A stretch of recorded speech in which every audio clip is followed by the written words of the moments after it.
नहीं देखिए संजीव, एक तो ये बात है कि हमें समझना है कि हमारी जो इम्यूनिटी है वो कहाँ से आती है। जी। वैक्सीनेशन से आती है और इन्फेक्शन से आती है। तो हमारे पास दो तरह के हथियार हैं। एक तो ये है कि जो सेकंड वेव में जो इन्फेक्शंस हुए भारत में, उससे तबाही भी हुई, पहली भी वेव आई, उसके बाद जो जुलाई में, जून जुलाई में जो सीरो सर्वे हुआ उसमें पता चला कि 67% लोग सीरो पॉजिटिव हो गए। तब तो वैक्सीनेशन इतना नहीं था। तो ये उसके बाद दिल्ली में 96% तक की सीरो पॉजिटिविटी आ गई। तो ये अगर दोनों को मिलाया जाए, जो बेस्ट इम्यूनिटी आती है वो आती है इन्फेक्शन, और साथ में अगर वैक्सीन भी लग जाए तो अगर दोनों, तो कहते हैं वो सोने में एक सुहागा जैसे होता था, जी। उस तरह से होता है। दूसरी बात यह है कि जो एक कमी थी हमारे वैक्सीनेशन प्रोग्राम में कि जो बच्चों में, 18 साल से कम के बच्चों में वैक्सीनेशन नहीं हुआ था, वो एक बहुत ही एक वॉर फुटिंग पे भारत सरकार ने उसको किया है। और जो नंबर्स जो वैक्सीनेट हो रहे हैं रोज, वो तो अमेजिंग है। मतलब मैं भी पर मतलब जी। इतना खुशी होती है देख के कि इस स्पीड से वैक्सीनेशन हो रही है, क्योंकि हमें ये पता है कि हम इसको लाइटली नहीं ले सकते। अगर मैं, आप इजाजत दें तो मैं कुछ बातें बताना चाहूंगा जी ज़रूर। इस नई वेव के बारे में।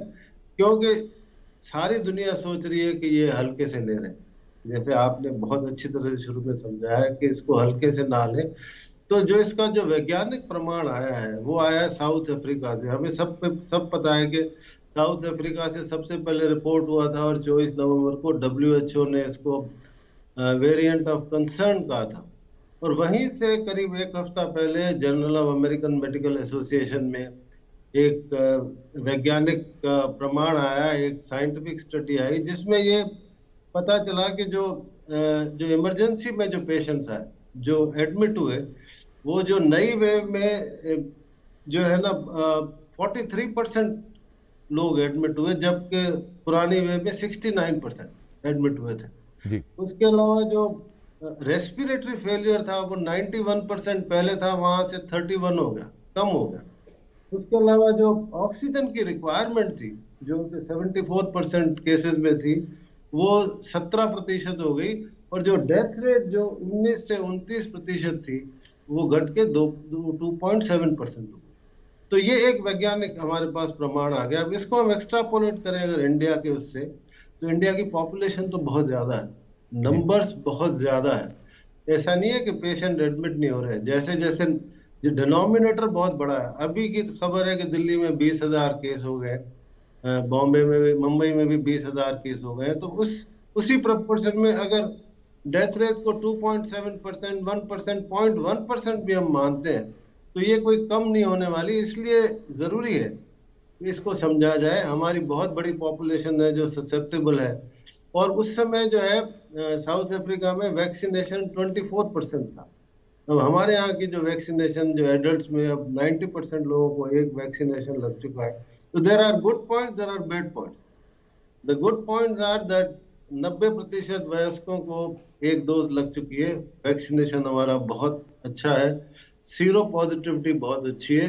लेकिन एक बहुत बड़ा तबका हमारा इम्यूनो कॉम्प्रोमाइज है, उम्र की वजह से, ब्लड प्रेशर की वजह से, डायबिटीज की वजह से, हार्ट डिजीज की वजह से। तो हमें सतर्क रहना चाहिए कि ऐसा ना हो।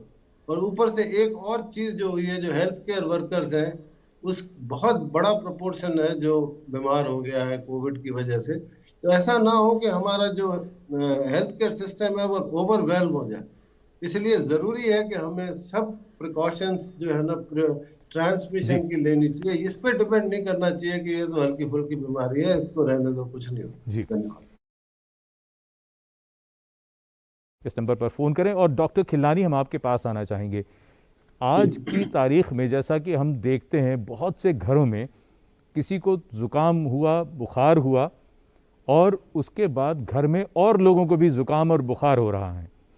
बहुत से लोग संशय में रहते हैं, वो कहते हैं 2-3 दिन बुखार हुआ, इनको हुआ था, उनसे फिर हमको भी हो गया। तो हर व्यक्ति ये सोचता है, एक तो वो हैं जो जो जो तुरंत जाके टेस्ट कराने की सोचते हैं, दूसरी तरफ वो लोग हैं जो टेस्ट नहीं कराते। क्या कहना चाहेंगे, किसको टेस्ट कराना चाहिए ऐसे मौसम में, जबकि जबकि दिल्ली में बारिश भी हो रही है, सर्दी भी ज़्यादा है, दिल्ली क्या पूरे उत्तर भारत की बात करें? देखिए ऐसा है कि ये बहुत अहम सवाल आपने पूछा है। और इसको मैं इससे पहले ही बताना चाहूंगा कि जो आजकल जो कोविड के जो सिम्टम्स हैं वो क्या है, क्योंकि मैं कोविड का डॉक्टर हूँ तो रेगुलरली पेशेंट्स को कंसल्ट करता हूँ। तो अभी जो मेरे पास जो केसेस आ रहे हैं वो जनरली वो स्टार्ट करते हैं कि उनको स्टफीनेस, मतलब नाक भरी सी रहती है, या जुकाम जिसको हम कहते हैं, गले में थोड़ी इरिटेशन होता है, स्क्रैची थ्रोट जिसको कहते हैं, हल्की सी उनको ठंड लगती है, किसी किसी को थोड़ी बहुत खांसी भी होती है, कमजोरी थोड़ी सी होती है, और भूख जो है वो हल्की सी कम हो जाती है। तो ये सब कॉमन कोल्ड के सिम्टम्स हैं, वो उनको होते हैं। और जब उनका टेस्ट कराते हैं, और जनरली ये कंटेजियसनेस इसकी ज्यादा है, आर नॉट फैक्टर ज्यादा है, और इंक्यूबेशन पीरियड कम है, तो परिवार में जैसे 5 सदस्य हैं तो 4 को वही सिम्टम्स हो रहे हैं। तो फिर जब उनका टेस्ट कराते हैं हम, तो वो पॉजिटिव आ रहा है, तो हमें ये पता है कि ज्यादातर जिनको ये सिम्टम्स होते हैं वो कोविड की वजह से होते हैं। लेकिन ये कोविड जो है, जैसा कि हमें पता है, थोड़ा माइल्ड है, लेकिन सब में माइल्ड नहीं होता। इसके एक दूसरा प्रश्न ये भी आता है जो मुझसे बहुत फ्रीक्वेंटली पूछा जाता है, और आपसे बिना पूछे मैं बता रहा हूँ जी। कि वो टेस्ट क्यों ही कराए हो, जब हमें पता है कि ये माइल्ड डिजीज है, और फिर जो है ना, ये तो कोविड ही होना है, ठीक भी हो जाएगा, हमारे पास कोई पुख्ता इलाज भी नहीं है कि कोई एंटीवायरल ड्रग इसकी हम दे दें, तो क्यों टेस्ट कराए। वो इसलिए जरूरी है कि जानना जरूरी है कि ये कोविड है। क्योंकि अगर कोविड नहीं होगा तो आप अपने आप को आइसोलेट नहीं करेंगे। हम डॉक्टर बोल देते हैं भाई आपको अगर शरीर में दर्द है, जुकाम है, बुखार है, तो आप अपने आप को आइसोलेट कर दें। लेकिन ये मानसिकता है मनुष्य की कि जब तक डर नहीं होता तब तक आदमी आइसोलेट अपने आप को नहीं कर सकता। किसी को जुकाम हो गया और आप कह दो कि आप अब कमरे को बंद कर दो, बिल्कुल बाहर मत निकलना, खाना भी आपका बाहर रखा जाएगा, वॉशरूम अलग यूज करना, वो नहीं मानेगा। जैसे ही उसको कोविड की रिपोर्ट आएगी वो जरूर उसका पालन करेगा। तो इसलिए जरूरी है, इस समय भारत के पास अच्छी सुविधाएं हैं, टेस्ट की कोई शॉर्टेज नहीं है। जो रैपिड एंटीजन टेस्ट, जो होम टेस्टिंग है, उसकी भी फैसिलिटीज अच्छी हो गई हैं और उसकी भी क्वालिटी इंप्रूव हो गई है।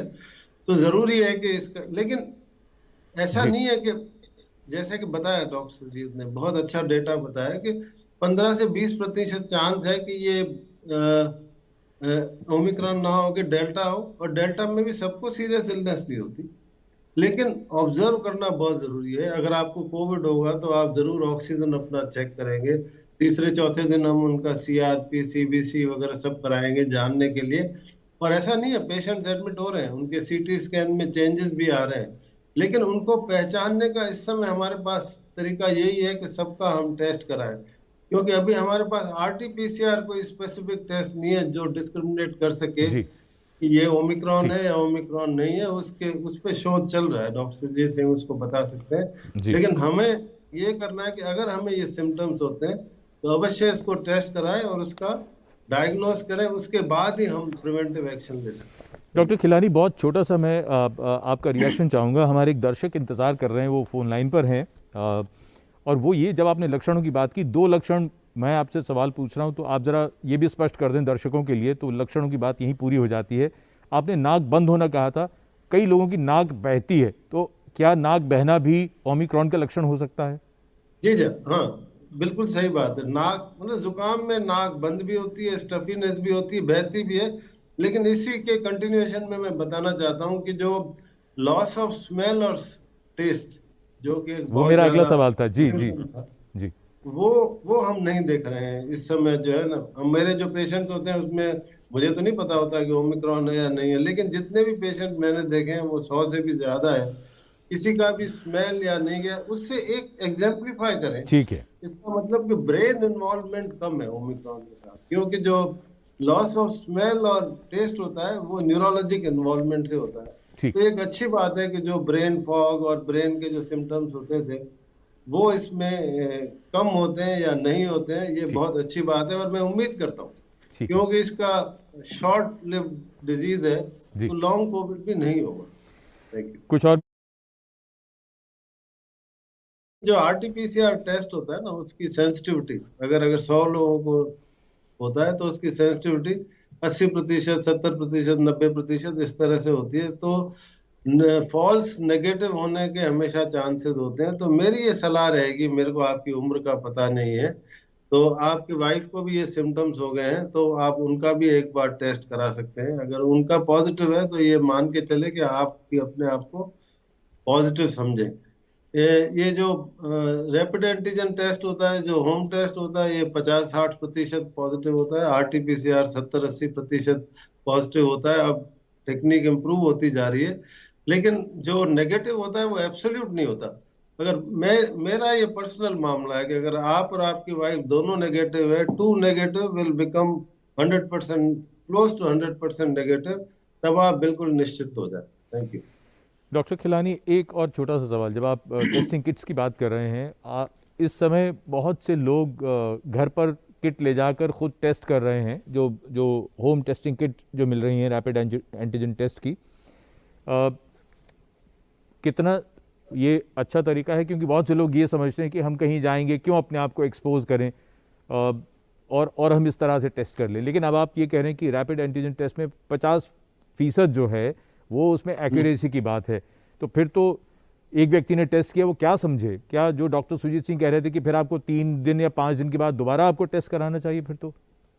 नहीं, देखिए ऐसा है कि अगर आपको सिम्टम्स है और आप रैपिड एंटीजन टेस्ट करते हैं, जिसको होम टेस्टिंग भी कहते हैं, जी, ये एक बहुत अच्छा कारगर टेस्ट है। और आज ही एक स्टडी आई है जामा में, journal of American medical association में, जी, कनाडा से स्टडी हुई है, जिसमें 9 लाख लोगों ने का टेस्टिंग, रूटीन टेस्टिंग हुई है।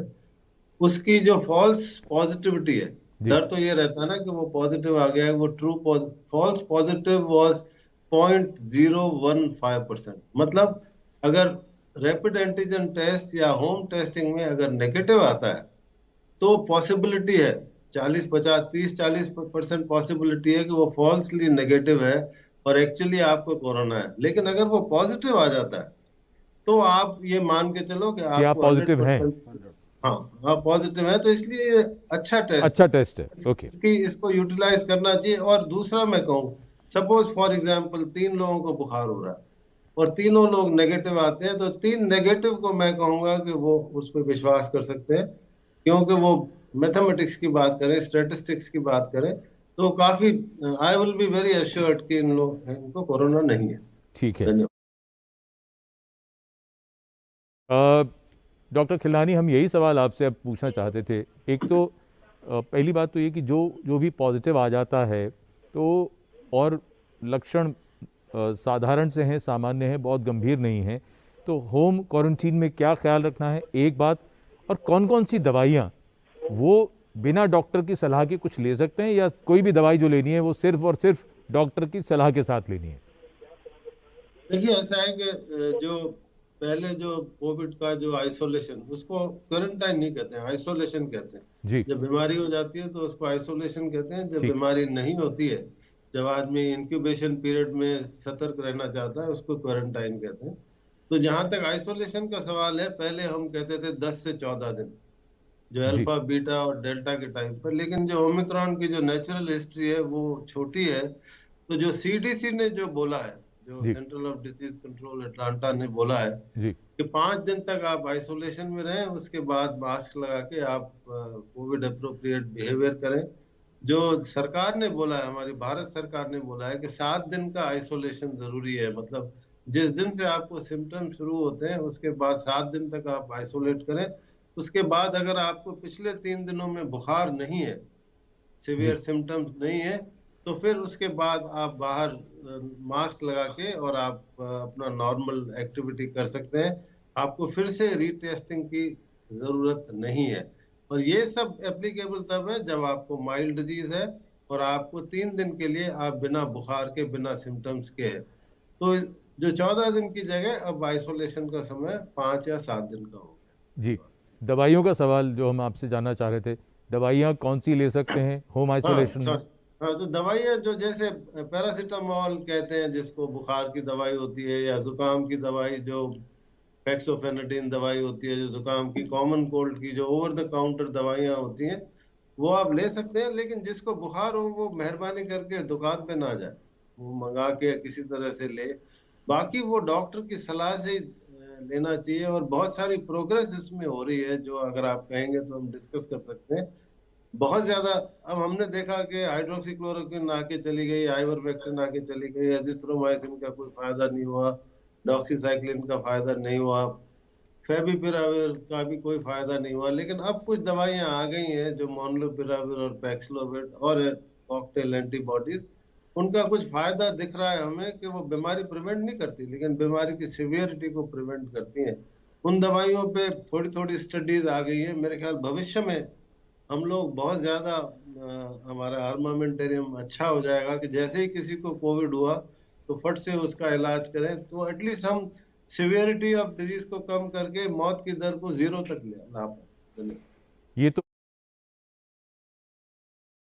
एक तो ये ओमिक्रॉन का जितना भी मैंने देखा है, ये मेरा व्यक्तिगत वो है जी कि सिवियरिटी कम है, और ये जो सी डी डाइमर और सीआरपी, फेरिटिन, IL-6 ये जो हम टेस्ट कराते थे ये जरूरी है, लेकिन ये पहले ही दिन नहीं कराने चाहिए, डॉक्टर की सलाह से कराने चाहिए। चौथे पांचवें दिन ही सीरियस रूप लेता है।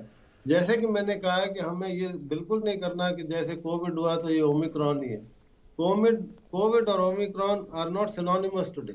जैसे कि डॉक्टर सुरजीत सिंह ने बताया कि 80%, 85%, 90% हो सकता है ओमिक्रॉन है, लेकिन 10% दूसरे वेरिएंट का भी चांस है, उसको ध्यान में रखना चाहिए। और ये तो तय है कि कोई भी टेस्ट बिना चिकित्सक की सलाह से, और स्पेशली CT स्कैन जो कि रेडिएशन हार्म करता है, वो बिल्कुल नहीं कराना चाहिए डॉक्टर की सलाह से।